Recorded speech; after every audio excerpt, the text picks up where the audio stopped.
We can start now because it's all okay. That's right. Welcome. How's everybody? Yeah. Good day? Yeah. I could say I'm back, right? Yeah. So we'll cover this. Adam's gonna help me today.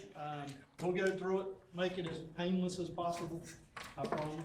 Has everybody had bloodborne pathogens in the past sometime in their life? Yes. Never had a bloodborne pathogen. We Thanks have. for asking. So with that, what is a bloodborne pathogen? And we can read that definition, but what's your definition? Somebody told you to come up with one in layman's terms. Contagious stuff you only get through blood, or that can transfer through blood. Can potentially transfer through blood, right? Bacteria, virus. Body fluids we bring into it, right? So we start bringing all this into it. So what are some examples other than blood? Sputum. Sputum, Feces with blood. feces with blood. Urine. Well, I have a story about that. Oh, we can help you. Sweat and tears. They're saying sweat and tears. Sweat and tears, potentially, yeah, so it's all those body fluids, right? Those things we want to keep off of us. Because what do they have? We know. Germ. You don't know. You treat everybody the same, right? So that's what we've got to do. And I look at Andy, because Andy's a germaphobe when it comes to this. He's already shaking his head. Watching. He'll want to go get tested when he leaves here today. You know, just sitting here, he's came in contact with something in his mind. So, disease caused of microorganisms present in blood, such as bacteria, viruses, can cause disease in humans. May be transmitted from one individual to another, exposure to blood or other potentially infectious materials. So, then we go back and we look, we know what it is. Who's covered under that bloodborne pathogen standard? So, why are we here today, right? Basically, we're here because our job, for the most part, unless you're Dennis, he just, but for the most part, if you're in here and you're a coach or you're a chef or you're working in health sciences or your janitorial services, you have that because of your job duties, that potential for exposure, right? So how may we come in contact with it? Student cuts herself. Were you sharp knives? Really, really sharp knives, right? With really, really inexperienced people. Recipe for the disaster. Or, where's my cosmetology people? Right here. See? Really, really sharp scissors, right? Really, really inexperienced people, and we've had that discussion before. So that's the things we look at. So based on your job, you fall in contact, that you potentially come in contact, that's why you're covered. You know, the next bullet talks about that Good Samaritan, and that's where Dennis would fall. So technically, he's not covered under the standard, because we're not that worried about paper cuts.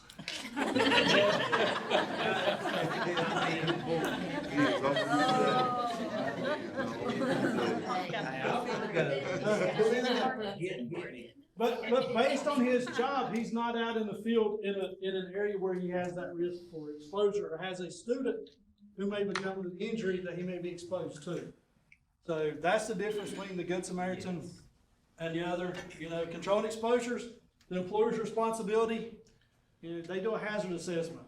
Basically, Rose or someone in her department underneath, they'll sit down and they'll look and say, who needs this training based on their job classification and where they fall and what their risks for injuries are. And I know a couple years ago, we went back through it again, and she's probably went through it since I helped the last time. You know, identify and provide appropriate PPE at no cost. So what PPE may that be that they may provide? Gloves? Eye protection, gowns, you know, depends again what you may be exposed to and what your level of risk is. So again, at no cost there, you know, then also they train you on how to use it. So how do we put on gloves? How do we take off gloves, right? So we go over that. They maintain and replace it, because does it last forever? Nope.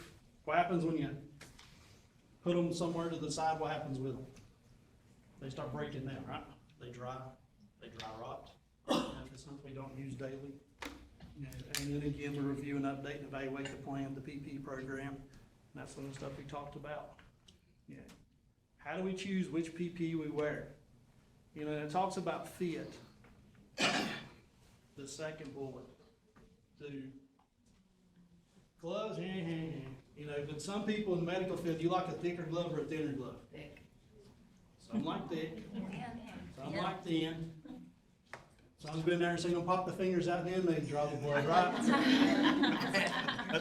Not here, but we've all been, because you lean like, why did you put the glove on?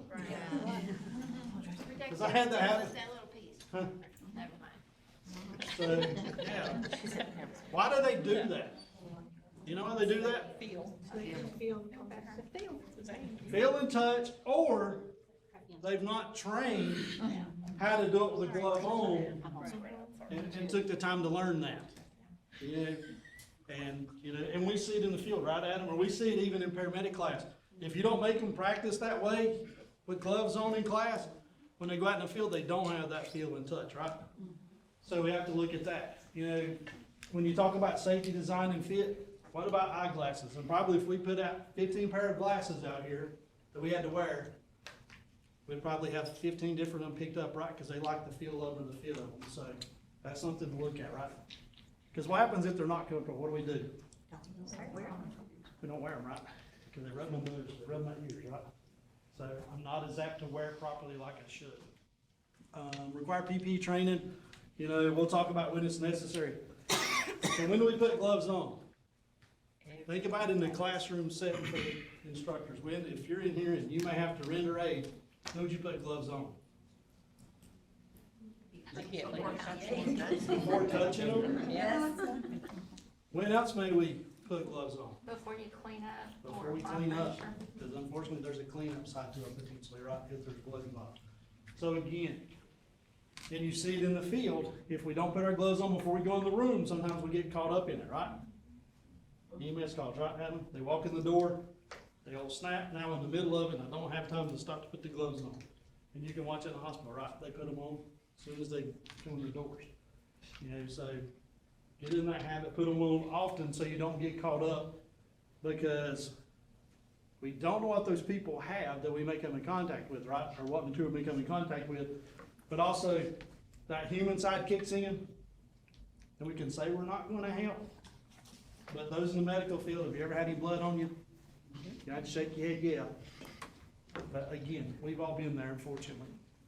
You know, what kind of PPE is necessary, we look at it. Proper donning and adjusting wearing. And we won't talk about, everybody got used to wearing masks, right? It's the last time we'll talk about, well, we'll talk about masks at the end. But we adjusted and fitted and, right, everything during that time. So, what's the limitations? What are limitations? Limitations on the PPE that you have present with you in your classroom. Somebody got anything outside of gloves? Mask? What's our limitations on our mask?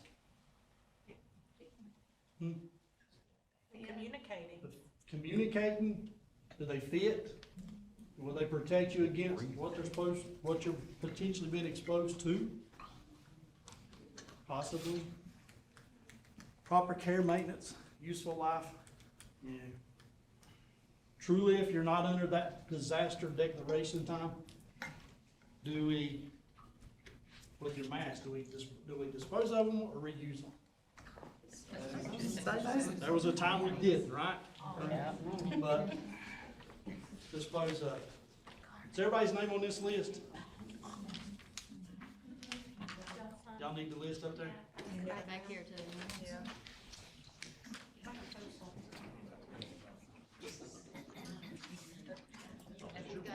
Oh, yeah, Sam with it.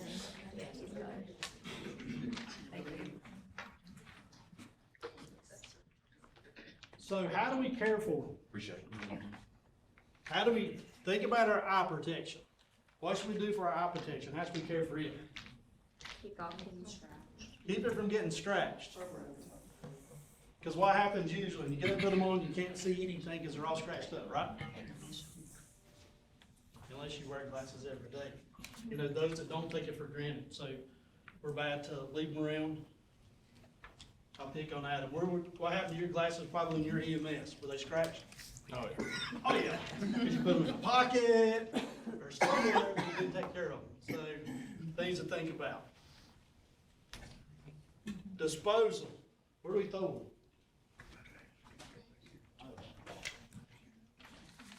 trash buyer, trash buyer. It's what it is.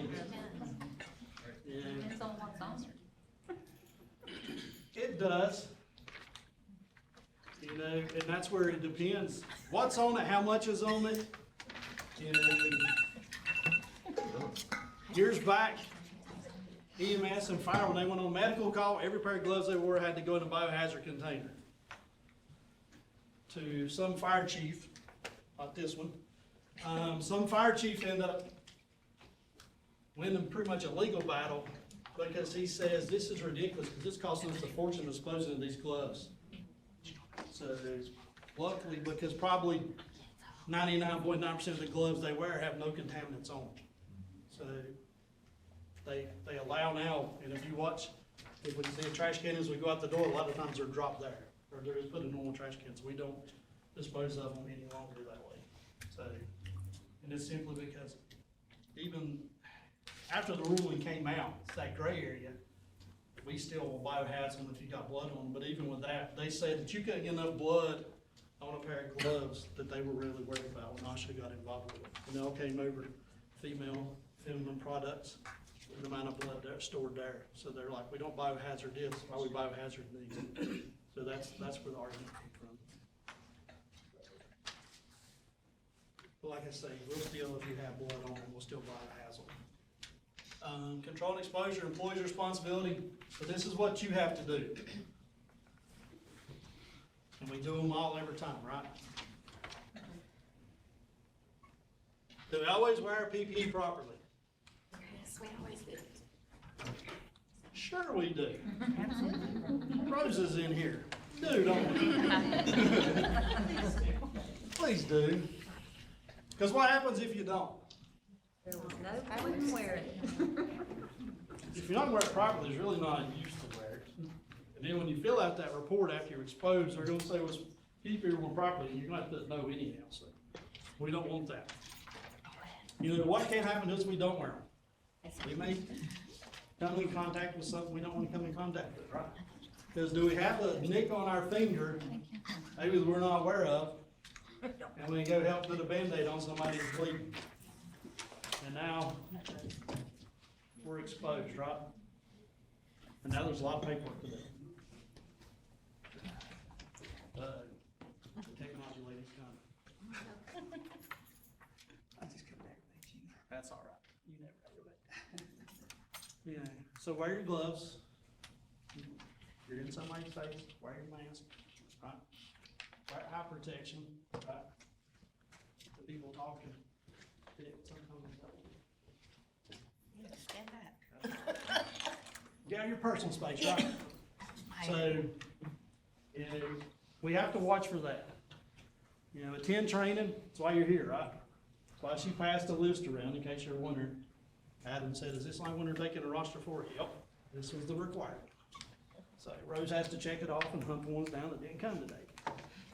So, care for, clean, and maintain your PPE. We've talked about the biggest thing is protect it, care for it, keep it in a safe place. You know, for the coaches, make sure your gloves in your bag are still in good shape, just because time will break those down. Things to look at. Notify when repairs or replacements are needed. You know, who do you contact if you need new PPE? Who do the coaches contact? I'll look at each other. Just call them. Okay, trainer. Trainer. Okay. What about janitorial staff? Oh, man, right? You know, and he can find it. So be aware of that. Here, written sketch for cleaning and deconning when you look at housekeeping. And this one kind of fits here, but it don't. Because, you know, this is more medical facility they set up, they're gonna go in and clean a room every day or whatever. You know, we still go in and clean rooms. We probably don't, in their definition, decon them, right? They'll go in and clean them, wipe them down. I'm trying to pick that up. You know, picking up broken glass, another slide later on about it. You know, you drop something, break it, what's human nature? Pick it up, right? How do most dirty needle sticks happen. They're starting an IV, or they have something, they drop it, and they reach down to catch it, right? So we fall back to human nature, try to catch it, and they get poked. Now again, don't pick it up by hands. Even if you got gloves on, what happens? I went there, didn't I? But again, even if you got gloves on, are those gloves gonna be strong enough to protect you from that glass? Maybe not, right? So don't take that chance. Sweep it up. Even if you gotta call somebody, sweep it up. No.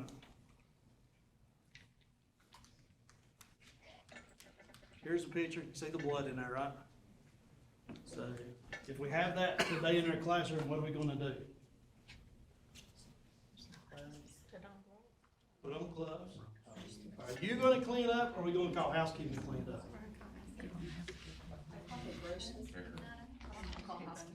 We may get the gross side of it cleaned up, right?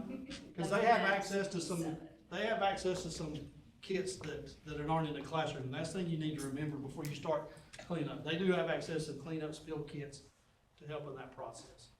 You know, if nothing else, secure the area, right? Don't let anybody that's in and around it where they can walk through it, step in it, get in, touch it. You know, and then make that call. But again, wear protective gloves. We've talked about, you know, disinfectant.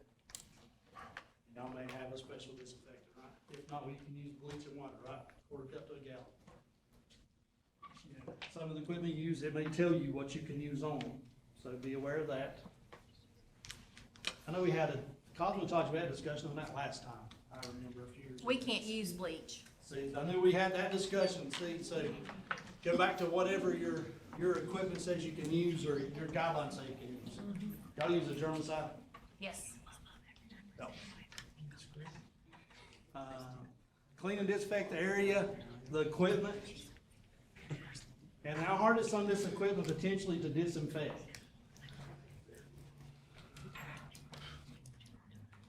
It potentially could be very. Well, it's probably one of the nastiest. Adam will know. Adam is one of those, you know, we always tell everybody, don't touch an EMS stretcher with no gloves on. They don't know how many times they wipe it, and you shake their head, she knows what I'm gonna do. They're nasty, right? And there's so many nooks and crannies in there, it's about impossible. They guarantee you wiped every square inch of that thing, so, you know, be aware of that. Thoroughly wash up immediately after exposure. So when you get done cleaning it up, wash your hands. And there's a slide here in a little bit, a couple of slides about washing your hands. Try to make sure if you did come in contact with anything, you get it off of you. And we'll talk about how to do that. You know, properly dispose of contaminated PPE, towels, rags, whatever. That's where you're probably going to have a biohazard bag. And that's where we're going to do the janitorial services probably if you get to that part, that's still clean it up.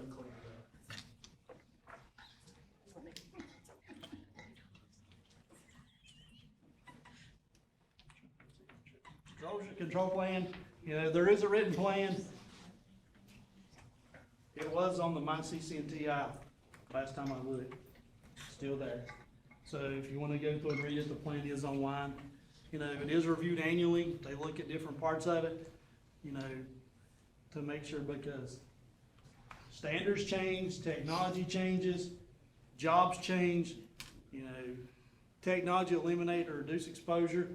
You know, wiping in the medical field with IVs a few years ago, what did we do? Went to the safe ones, right? Are they safer? Sure they are, right? The retractable ones. So with those standards, those things change though, these rules may change for us. So that's why it's reviewed annually. And review must document employers' consideration and implementation of safer medical devices.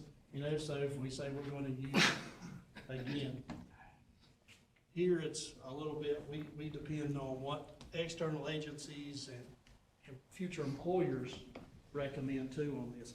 So again, you may have an employer that says you're going to use this needle across the board. Period. It doesn't matter what program you're in. So don't think we'll get there here.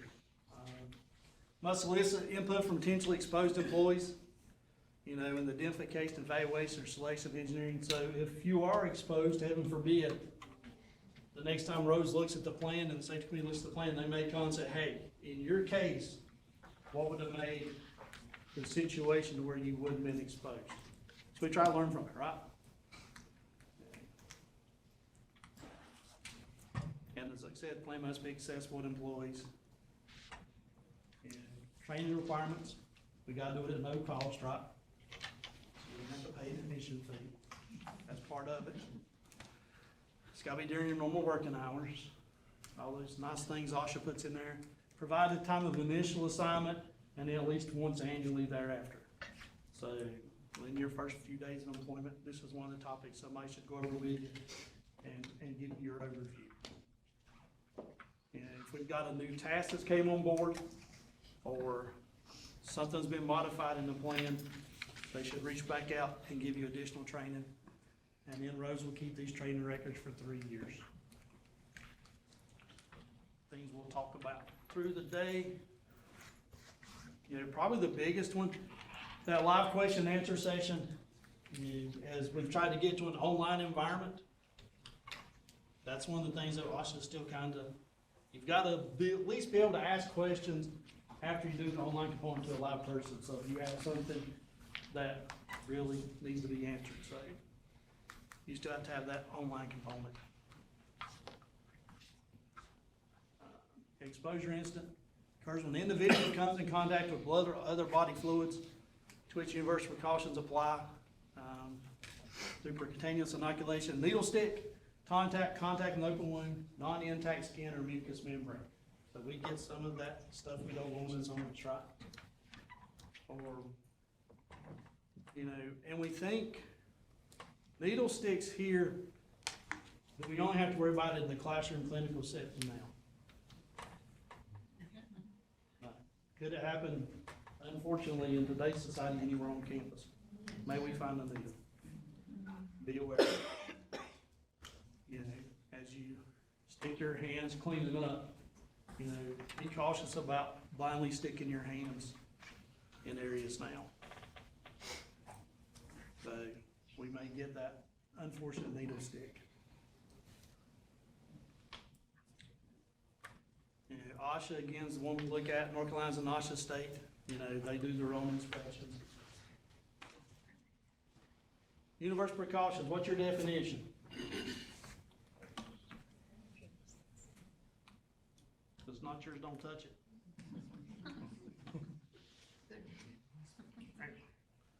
You know, when we all started this years and years ago, it used to be if it's wet, you know, but now we don't even worry about the wet part, right? If yours don't touch it, because it may have dried and still potentially be dangerous. So it don't belong to you. Be careful about coming in direct contact with it. Must be observed when all situations when there's a potential for contact with other infectious materials we talked about. You know, what's direct contact?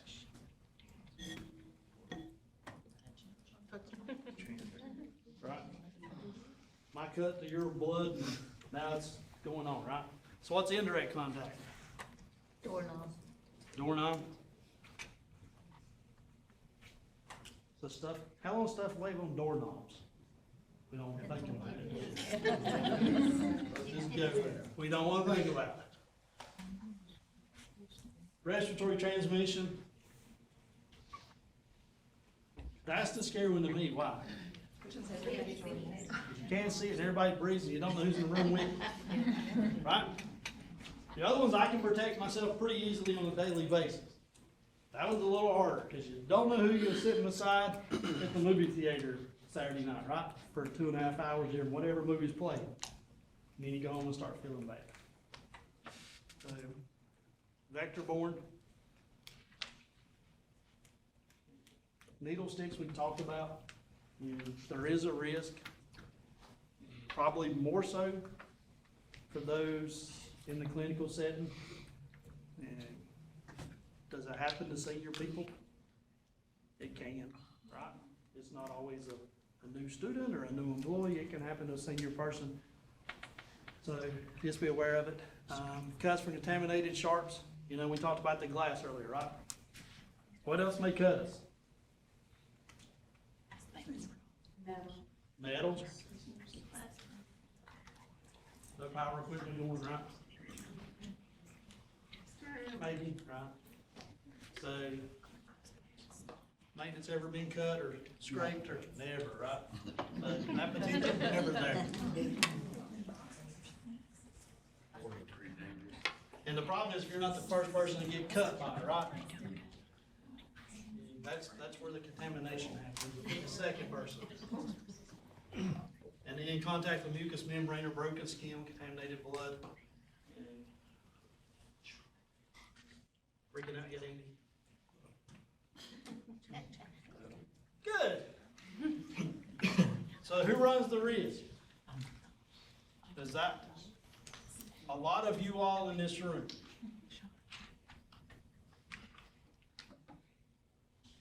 Even the coaches at a point turn into first responders if a player gets hurt, right? I mean, we still under the Good Samaritan, but we still run that risk of being exposed. So our housekeeping personnel, we're clean around here, right? Students are really, really good on their housekeeping and hygiene, right? Yeah. Nurses and healthcare is a no-brainer there. All occupational exposure, blood or OPIMs, place workers risk, because we don't know what we've been exposed to.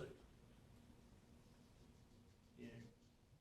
Don't look at the person and point them out, but what does the person to your left and your right now, what are they walking around with? I didn't say you had to look at them.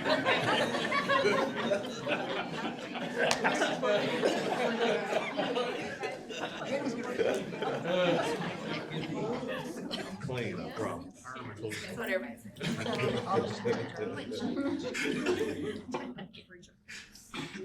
Come on, Andy. Let's not talk about scabies. So we don't know though, right? No, but you. It's not funny, is it, Andy? It's getting hot in here. It's getting hot in here. Huh? Is it getting hot in here? Yeah, a little bit. Engineering controls. That's where we put things in place to protect the employee, right? And we've talked about some of the new needles. The one on the right is a sharps disposal container, right? So we put that in place. I won't tell you where, but I got a phone, it wasn't here, so I can say we're all good in this room, right? Medical facilities, we'll leave it there. Doctor's office. So, there might be this doctor's office that I'm aware of, and they've invited a research group in. And the research group sent their employees. And as part of the process, they were supposed to draw some blood, and in the vial of blood he drew, he threw it in the sharps container. The patient had left, so that wasn't an option to go back and get it. So he thought it was gonna be a good idea to pry the lid off the sharps container. So, Lynn got caught away. Lynn got caught what he was doing and was told to stop. But he was later caught with the lid pried off with no gloves on in there picking stuff out to find this vial of blood.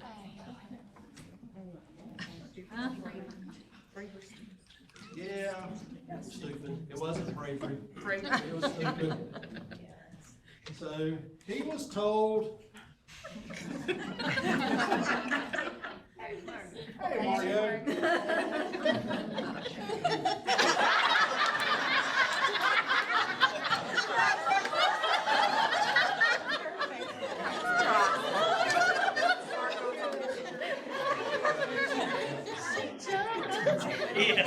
She's not on it, underneath.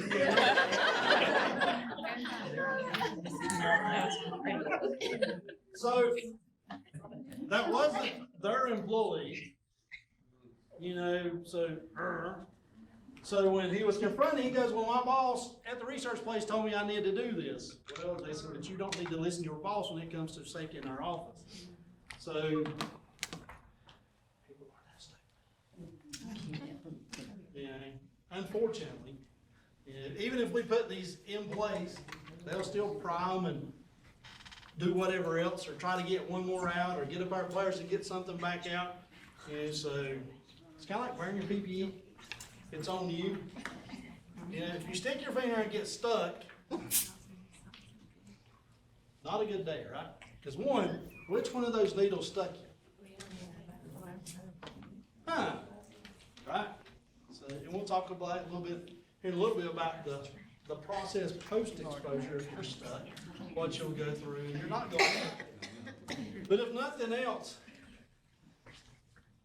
with any exposure, you know, once you're exposed, what's going through your mind for the next day, 6 months, year, right?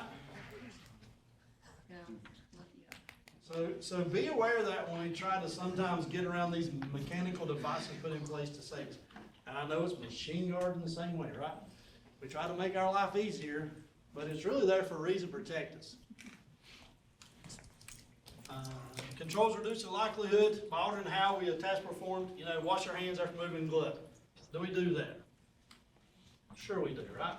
At least for classroom purposes, we do. What happens if we don't have water we can wash our hands as soon as we take them off? Hand sanitizer. Hand sanitizer. Then when you get back somewhere, wash your hands, right? So take that opportunity. You know, don't bend or break sharps. You know, again, why was that put there? And a lot of this came out of OSHA standard. Why is that there? Somebody done it. So we didn't make it up. So just be aware of that. No food or smoking in work areas. We don't have to touch that, right? Just be careful where you eat at. Ready, Andy? Go ahead. Go ahead. Hepatitis A, found in the stool of persons with hepatitis A. So what's that mean? It means they've got it and it's came out of their body, right? And it's still alive in their poop, right? So with that, how can we remain safe? What do we need to make sure we don't do? Wash your hands. Try not to touch it without gloves on, right? Don't touch yourself. Don't touch your gloves. Here, you want the bad thing? We'll get there in a minute. Hold on. Oh, wait. There's a slide that really makes you see here in a minute.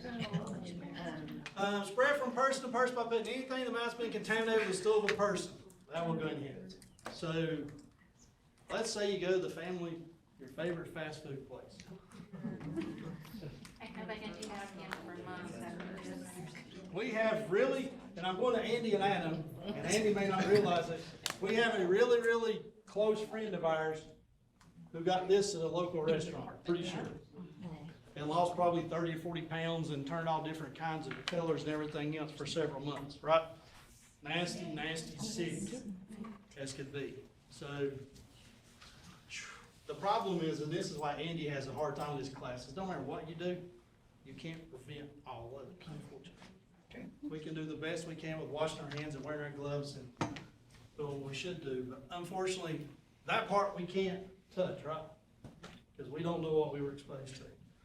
You know, the good thing, casual contact in an office environment, school setting, you know, isn't going to spread the virus. You know, who's likely going to get it? If you live at home with somebody with it, there's a good chance. Person using street drugs, not a problem here, right? Maybe. Not a problem here, so we don't have to worry about it. Children employees in child care settings. Why do employees in child care settings go worry about it? Changing them diapers, right? Plus, even if they're old enough that they're changing diapers, do they always wash their hands the best way to not look? He's going, right? So, it's part of it. And then we already talked about the food services side. So things to think about. You know, wash our hands, wash our hands, wash our hands. You know, you can get a vaccine. You know, the immunoglobulin must be given in 2 weeks of exposure, and a lot of times, unfortunately, you don't realize you've had it or been exposed. And that was the one that we know of. He got sick, and they're pretty sure they tracked it back to the certain restaurant. And that second bullet's why, because it takes you those months to figure out you got it. and by then it's too late for the treatment. Individual may be infected, never get sick, but you can infect others, so you may have it. You may have it, not know it, and still infect others. Don't do that, Tim. We go back a long time. Don't do that. It can cause lingering active hepatitis, liver damage, liver cancer, and death. So it is something that takes serious, but again, wash your hands, wash your hands, wash your hands. You're good, Andy. You don't think you got any of these, do you? Flu-like symptoms, lost appetite, fever, nausea, vomiting, stomach ache. John, this darkened you're good.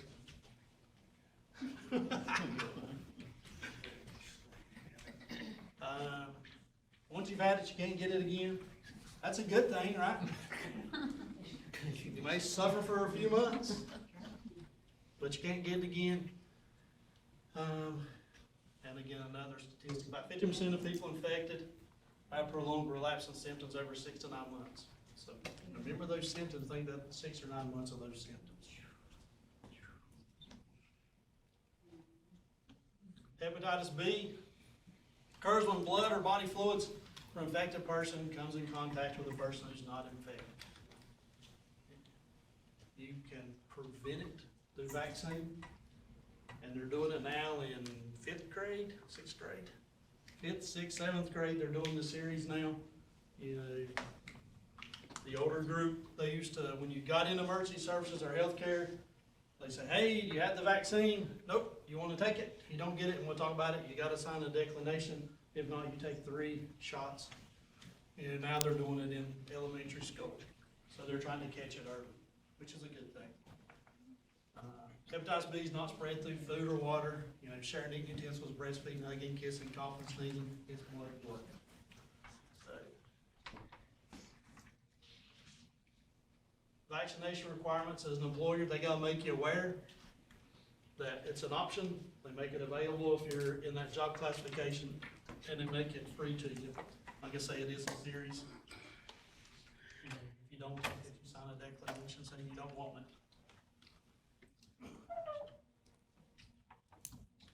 I know they used to talk about antibody testing, but I don't know if anybody's been antibody testing forever. It's kind of, you have the 3 and you go on with it. And we get students, when I was still here, we would get students who say, I've had it, but I can't find my documentation. You either get them again or you sign a declination. So they sign a declination, even though they've had it. And I'm sure Rose has ran into employees who's probably, because I would have to dig to find mine, but I know I've had them. Vaccine must be performed by a licensed healthcare professional, so you can't go down the street and just get it at some man on the corner. You can decline it now. Go back and say, hey, I changed my mind. I want the vaccine, and get the vaccine. So even though you signed that declination, you can't go back and get it later. The way you talked about, if you don't want it, you gotta sign a form not to take it. You know, you don't have to take antibody pre-screening. Like I say, the antibody testing's kind of gone away. Things we look at with it, flu-like. These look familiar. Very similar, right? Lost appetite, fever, nausea, vomiting, stomach ache, jaundice, liver inflammation. Hepatitis C occurs when blood from an infected person enters the body of a person who's not infected. You know, again, sharing needles or shooting drugs, right? So do you think this is a number potentially it's going up across the United States?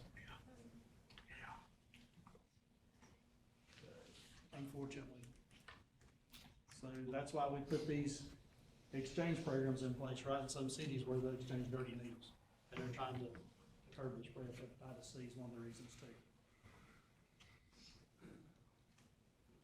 You know, or healthcare workers or our janitorial staff can get it through sharps exposure. You know, you may have somebody who's left a dirty needle laying on campus.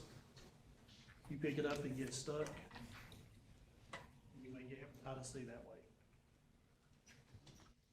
80% of persons have no signs or symptoms, which is a good thing. at least it only affects the 20% get sick with it.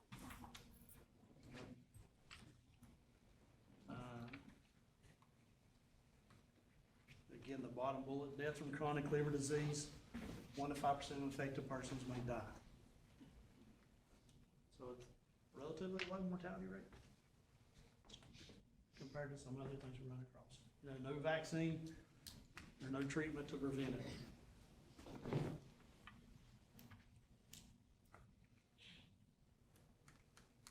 HIV,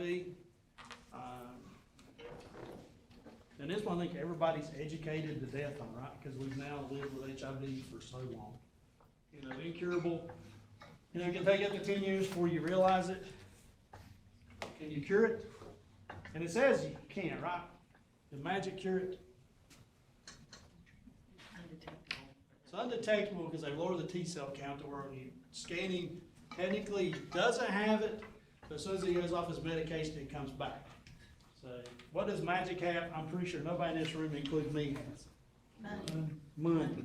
Large amounts of money. So he's going to continue as long as he takes those. It's undetectable until he quits taking his medications. Infected person that has no symptoms can infect others. So you may not know it and be out and spread it to whoever you come in contact with, right? Through inappropriate behaviors or consensual behaviors or however you're spreading it. And HIV infection causes AIDS, infectious, and cancers.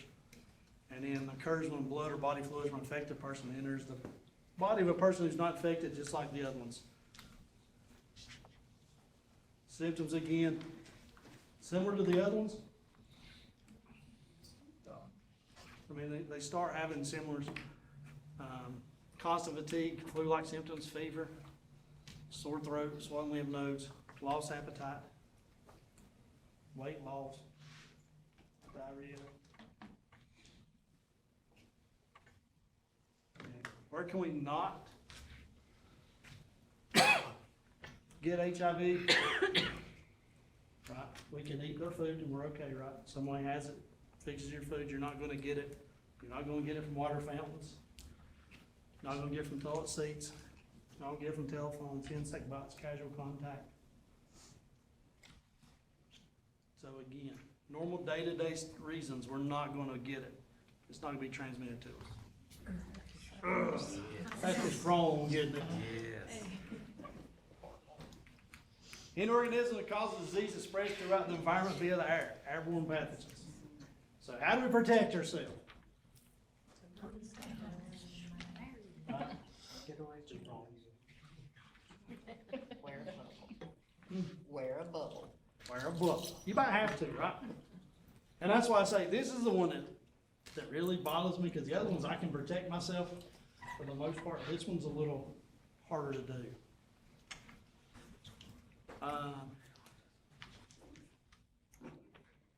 Tuberculosis usually attacks the lungs. It's spread through air when people have active TB infections, sneeze, or otherwise transmit saliva through the air. Hence the picture, right? Yep. So they had TB, they were sharing the load with whoever's potentially in the room with them. Chronic coughs, fevers, night sweats, weight loss.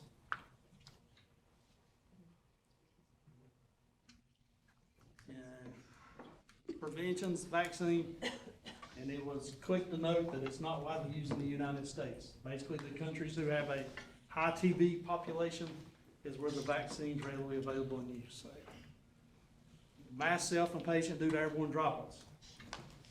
Have we ever masked a patient pre-COVID, because we're not going to talk COVID today. Pre-COVID, for those in the medical field, do we ever mask patients when we weren't wearing masks all the time? Or put them on oxygen? I never put them on, oxygen or mask them so we didn't have to, when they were coughing and sneezing and everything else. So, I know EMS would. If you would run and you would have when they were coughing and sneezing pre-COVID days, you may mask them.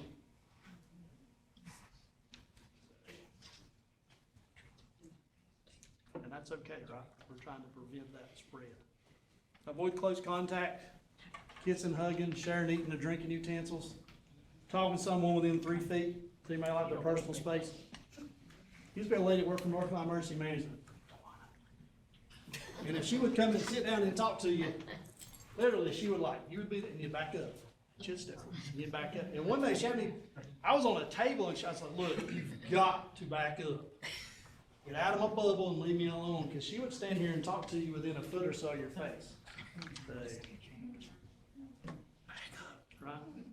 Give me my space. Has anybody ever had one of these before? We got TB skin test. Yep. That way you find out if you got it. You should get it if you're exposed to a person with active TB, right? Basically, small amounts of berkelium is injected there in the skin. 2 or 3 days later, they go back and check and look and see. And the test will be given initially after exposure, and then if it's needed, you go back after 10 weeks and get another one. You know, when else do we get those? Do we have to get them before we go to clinicals? A lot of times now. The hospital wants us clean before we start coming in there. As clean as we possibly can be, right? And we can say we don't have active cases. Test positive, doctor may order a chest x-ray or will order a chest x-ray and blood work to confirm what's going on and start your treatment.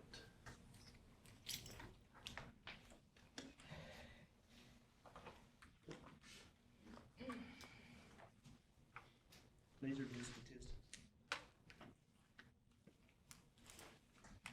Treatment for hepatitis B and HIV should start as soon as possible, preferably within 24 hours. You always know.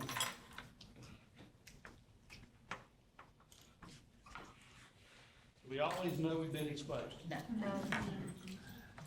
We may, but we don't know we're exposed to the virus, right? Luckily, the difference is going to be for those in the healthcare, they're probably going to know who the patient is, right? Who the contaminant came from.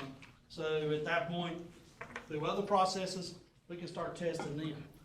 Your janitorial staff who gets a needle stick on campus, do they know where the needle came from? No. So, again, but we do have the needle to go by, right? If we can safely get it. But again, does it matter our treatment plan versus if that person has something or not? Versus if they're unknown? Because if they're unknown, what are they gonna do? They're gonna treat you for it, right?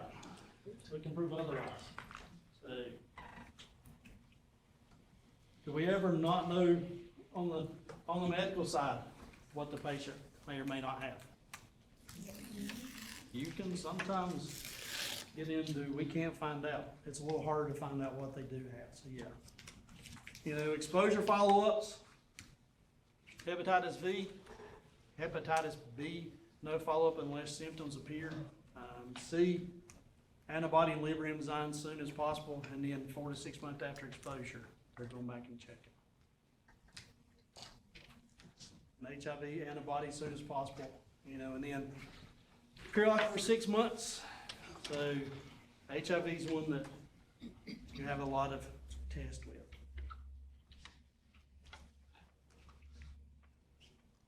We have all these here. Some form and shape, brother. I would say.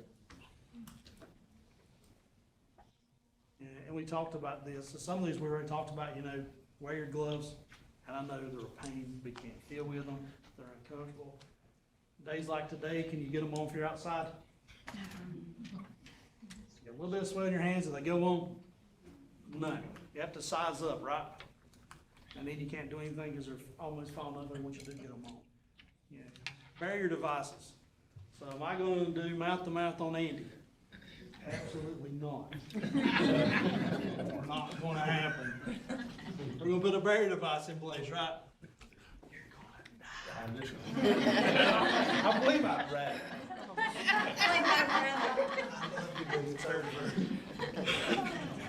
That's what I'm saying. But what has American Heart done with that? Now we're teaching kids on CPR, right? Yeah. And that's where that came from, because if barrier devices aren't really available, we still want you to do something, and it's not doing mouth to mouth. Because what happened old school? You breathe mouth to mouth, no barrier device, you overinflate into the stomach, and they throw up on you. Oh. What happened? part of it, right? You hope they didn't have spaghetti and meatballs.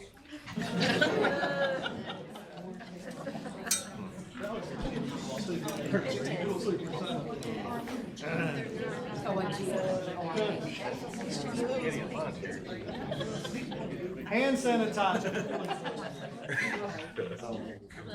We're going to find out in probably 10 years of all the health effects caused by overuse of hand sanitizer, right?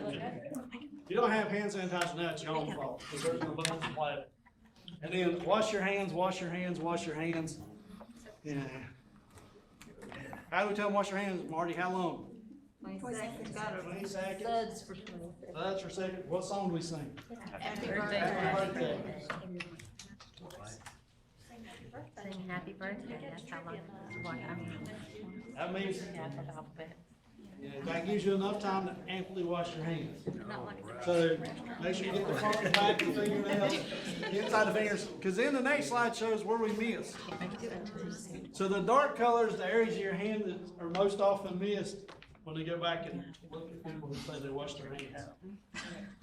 It's always one gone. So, something to think about, right?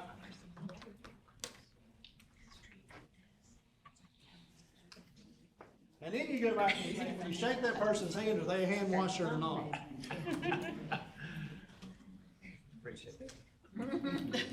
Are they?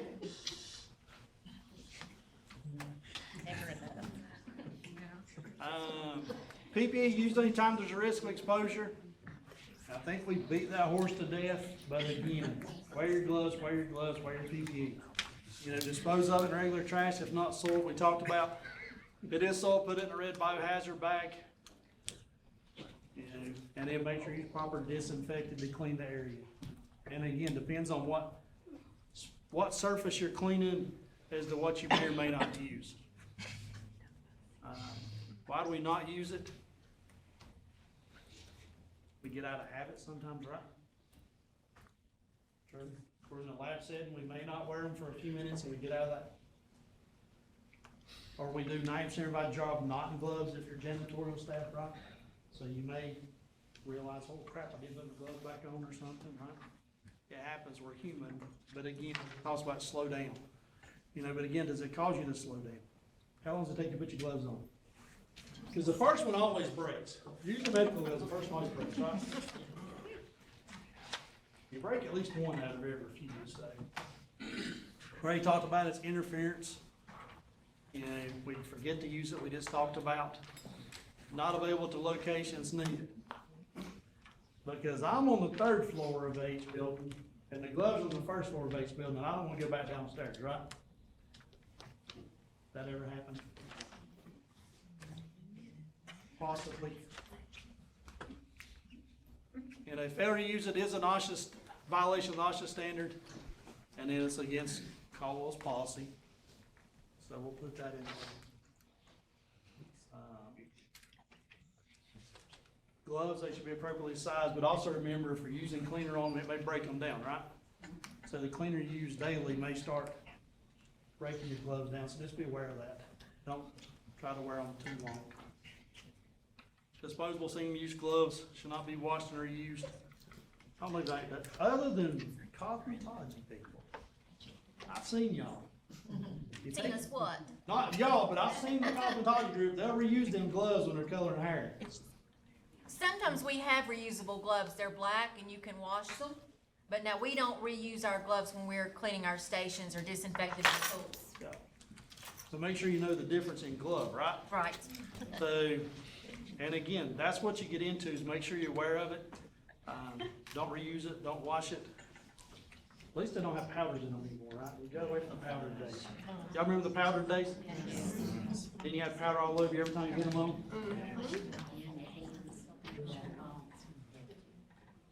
Mask? Do we even need to talk about masks now? No. Nobody wants to talk about that. We know it's there to protect us from the mucous membranes, right? We'll leave it there. Everybody's mask out. If you wear a mask, cover your mouth. Mask be worn when blood splashes are likely. That's the biggest thing to worry about, right? You're trying to prevent that blood splash. using eyeglasses as eye protection, you gotta have side shields, just be aware of that when you get into OSHA. Gowns, do you have any gowns on campus? I know Marty's group does for nurse aides. I don't know if any employees, that may have them. You know, the big thing there, if you do, don't take them home and wash them. Bless you.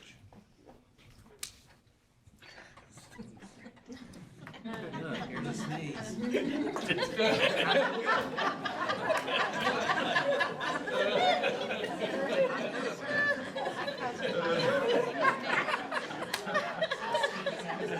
Bring it to me, she sneezed on you. Thank you.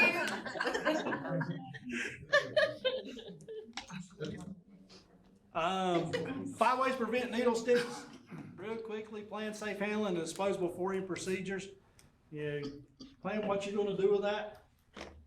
Nothing like being on a medical con side of house. They start the IV and they stick it in the mattress of the bed. There's one problem that night. It's a water bed.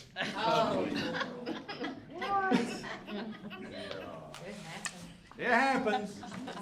So that was a safe plan where it was going. It just didn't work out based on the situation. Never happens though. Never. Use safe and effective needle alternatives when available. Activate the device's safety features.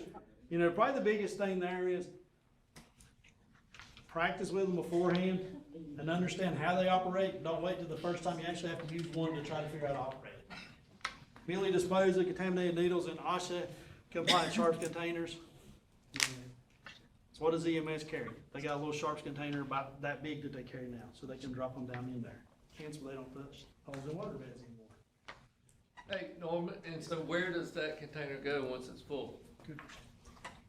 Good question. Good question. That was my, Depends what day of the week it is. it is. So, I was gonna say, whoever's department that uses sharps containers, if you don't have a sharps containers, let us know. They're piled up at the TAPS campus in the hallway. There's plenty of them, okay? So, second of all, there's only one place in Caldwell County that actually will take these, and that is the hospital. All right?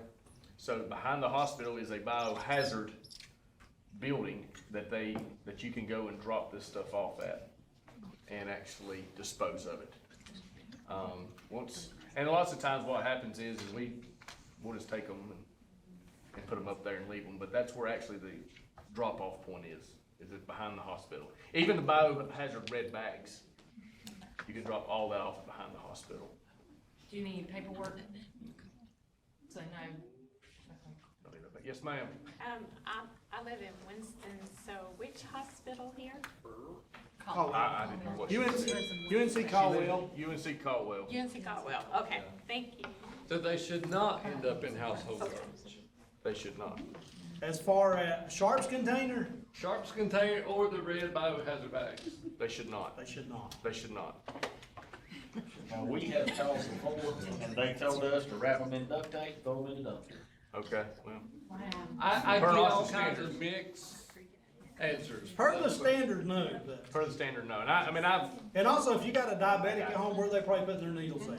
in the trash can. In a sun drop, 20-ounce sun drop bottle. And then you throw them away. I put it in the detergent. Huh? I put it in the. And that's what, I mean, that's what they do, and then they chunk them that way. And the only reason it's designated area, they just go and they burn them.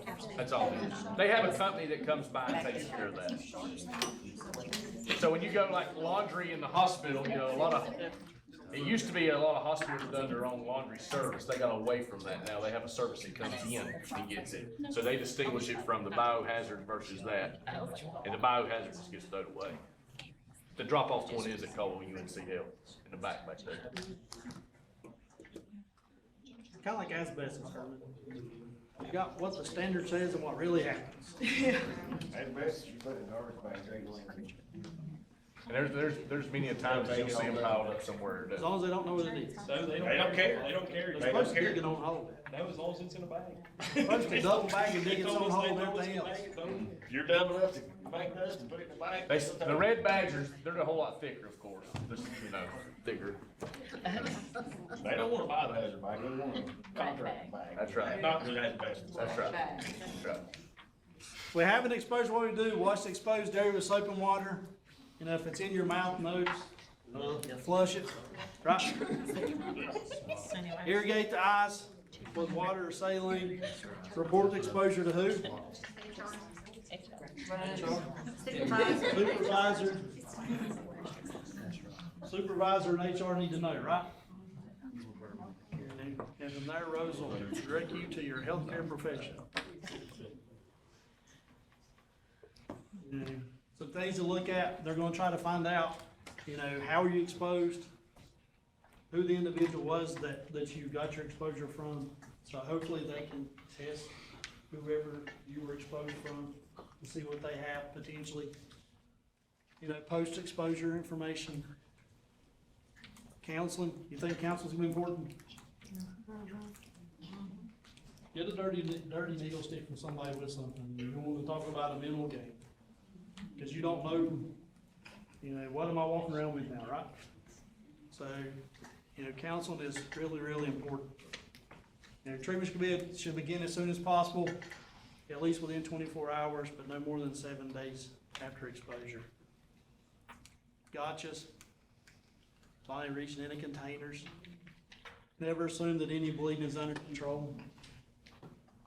Never assume that you know what body fluids are present. Do we know? People are nasty, right? Just in general. Kids are too. Kids are the worst. Cause they just spread it to everybody and don't know. And they're innocent to think, cause, yeah, they don't know.